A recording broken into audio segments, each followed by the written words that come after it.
Ça commence à faire beaucoup de se lever à 5 h du matin tous les week-ends pour voir une McLaren gagner. Attends, j'ai pas suivi. Bonjour, bonsoir, mes salutations, bienvenue. J'espère que vous allez bien. Aujourd'hui sur la chaîne Le Bercail Auto, on va tout simplement débrief le magnifique Grand Prix du Japon où littéralement je me suis endormi. Ah, clairement, vivement les Grands Prix en Europe parce que là, ça commence à faire tôt se lever à 5 h pour s'endormir. Non, c'est pas agréable. Pour les personnes qui se sont levées à 4 h du matin pour la première séance d'essai libre, on ne l'a pas fait pour voir la première séance d'essai libre au Japon. Non, on l'a fait pour une seule chose. Pour voir les premiers tours de Yuki Tsunoda dans la Red Bull. Les critiques vont dire non, mais Yuki Tsunoda, il va réussir à se faire dompter par le taureau. Eh bien finalement non, car c'est lui qui a dompté le taureau. Il a été très vite et très proche de Max, donc pour une première séance d'essai libre, c'est quand même pas mal. On applaudit, j'applaudis. Peut-être que Tsunoda s'est transformé en samouraï.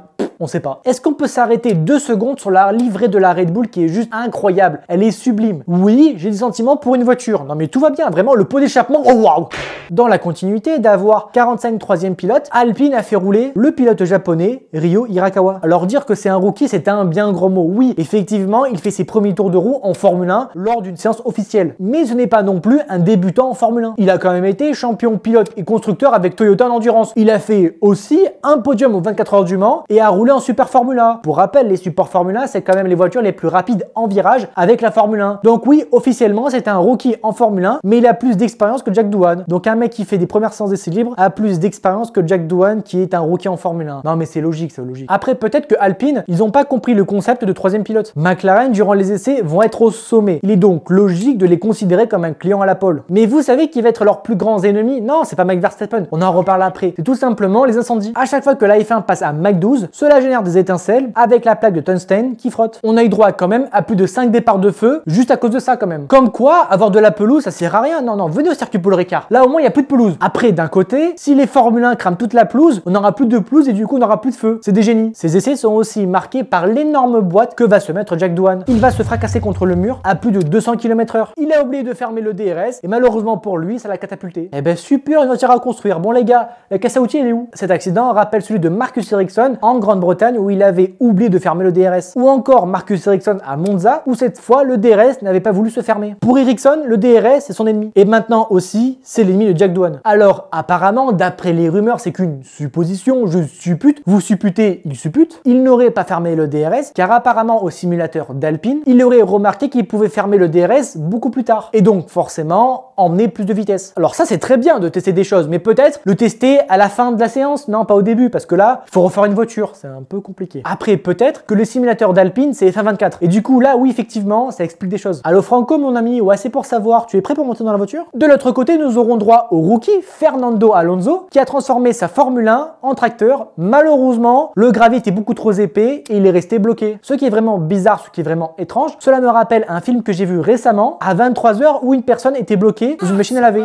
C'est vraiment bizarre, vraiment étrange. Son compatriote, Carlos Sainz, prendra exemple en tirant tout droit dans le gravier. Au moins, ce qui est bien, c'est que Carlos Sainz Junior a appris de son papa qui roule au Dakar. Là, au moins, il a appris. Bien joué. Pour la qualif, vu le niveau des McLaren, c'est sûr, ils font la pole, c'est sûr. Oh merde, je l'ai pas vu lui encore. Quand je vous dis que ce mec, il sera champion du monde. Il a une voiture bien inférieure et il arrive à faire la pole. Incroyable, incroyable. On peut le dire, soyons honnêtes, c'est une sacrée calotte de ses morts qu'il a mis au McLaren. Mon daron me mettait exactement les mêmes calottes quand je ne faisais pas mes devoirs. C'est pas un plaisir, non, pas les bons souvenirs là, non. En parlant de calotte, Oli Berman va mettre une petite tape sur la nuit d'Esteban avec 5 dixièmes. Super, trop cool. Il passera en Q3 alors qu'Esteban, lui, est resté bloqué en 18e place. Bah super, vraiment, se lever à 5 h pour ça, c'est un plaisir. Pierre, malheureusement, échouera quelques millièmes de passer en Q3. Heureusement qu'il y avait Isaac Hadjar pour nous donner un peu de sourire en terminant en 7e et devant une Ferrari de Lewis Hamilton quand même, ce qui est pas mal. Peut-être que Hamilton devrait s'inspirer de Isaac Hadjar, voilà, c'est un conseil. Pour Ferrari, Charles Leclerc sauve les meubles en terminant 4e, mais la performance n'est toujours pas là. J'espère un jour qu'il la trouveront, mais la performance, Ferrari, performance, c'est où ça encore? Pour notre samouraï préféré, il se fera abattre par celui qui vient de remplacer. Donc finalement, tu remplaces un mec pour que le mec que t'as remplacé, il te batte en qualif. Oh, le pur plaisir. Au moins, on est d'accord, on le sait tous, et au moins là, c'est prouvé que le problème n'est pas du tout les pilotes, mais la voiture. Après, par contre, à la charge de Yuki Tsunoda, c'est qu'au moins là, il ne se qualifie pas 20e, mais il se qualifie 15e. Donc déjà, tu gagnes 5 places. On est toujours loin de Verstappen, mais on progresse. Par contre, à la vitesse où ils crament leur pilote, moi je pense que bientôt, ils vont mettre Fernando Alonso. Après cette qualification qui nous donne envie pour la course va être incroyable, et ben finalement, la sieste. On va avoir droit à l'une des plus grandes siestes de l'histoire de la Formule 1, car on peut se plaindre de Barcelone, du Grand Prix de France en 2019, où c'était littéralement une sieste. Ok, on peut se plaindre, mais alors là, oui, c'était une purge. Déjà, Là, quand on nous montre le replay de Bortoleto qui est parti 17ème et qui malheureusement avec ses pneus durs a galéré pour tomber 20ème, ça annonce la couleur. Car en général dans un Grand Prix normal,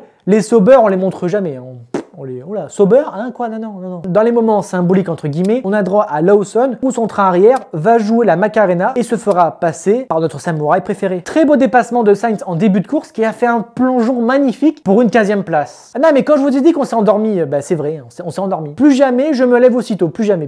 Bon allez, moi je vais prendre ma couette, elle est où ma couette? Le moment qui nous a réveillés et qui nous a fait croire à une fin de Grand Prix d'anthologie, c'est le moment où Lando Norris va utiliser sa McLaren comme une tondeuse à gazon. Merci Lando, c'est comme ça qu'on utilise une Formule 1. Merci. Par contre, s'il vous plaît, la régie, soyez un peu réactif. Je veux bien que la course soit un peu compliquée et qu'on a envie de dormir, ça je comprends. Mais quand tu as deux pilotes qui se battent pour le championnat du monde, qui sortent côte à côte à la fin des stands, mais filmez-les. À la place, ils ont préféré filmer l'arrêt de Charles Leclerc. Alors c'est très bien pour Charles, c'est très bien de voir une Ferrari, hein. Mais quand tu as deux concurrents et qu'une course est déjà compliquée, filme s'il te plaît, filme, il faut filmer là. Ce qui aurait été drôle par contre, imaginez 5 secondes que Lando Norris perde le contrôle et se fout dans le mur. Ah, ça aurait été drôle, ça aurait été drôle. Heureusement que l'herbe a été bien coupée car sinon à mon avis, si l'herbe était un peu plus haute et un peu plus humide, non là clairement c'était le mur. Après, si j'étais à la place de Norris, moi qu'est-ce que j'aurais fait? On aurait profité pour mettre Verstappen dehors, au moins on aurait eu du fun. Dans le milieu du peloton, Isaac Hadjar va nous montrer comment poser son courage. Vous avez bien compris à quoi je fais référence, il a bien posé son courage. Il va nous faire un dépassement par l'extérieur sur Sainz qui est juste magistral. Ah clairement il a bien mangé et heureusement d'ailleurs qu'il était là pour un peu nous réveiller. Grâce à ce dépassement et cette magnifique course, il inscrit ses premiers points en Formule 1. Bien joué, vraiment j'applaudis. Normalement il aurait aussi dû inscrire ses premiers points en Formule 1 en Chine, mais Visa Cacha PRB sans contact, sont foirés en stratégie donc il n'a pas pu les marquer. Mais sinon il n'y a rien à dire de plus quoi, sinon ben, on s'est embêté tout le Grand Prix quoi, vraiment il n'y a pas grand chose. Verstappen s'est imposé impérial, je pense honnêtement, pour avoir un tel calme, son sang a été remplacé par de la glace. Le mec quand même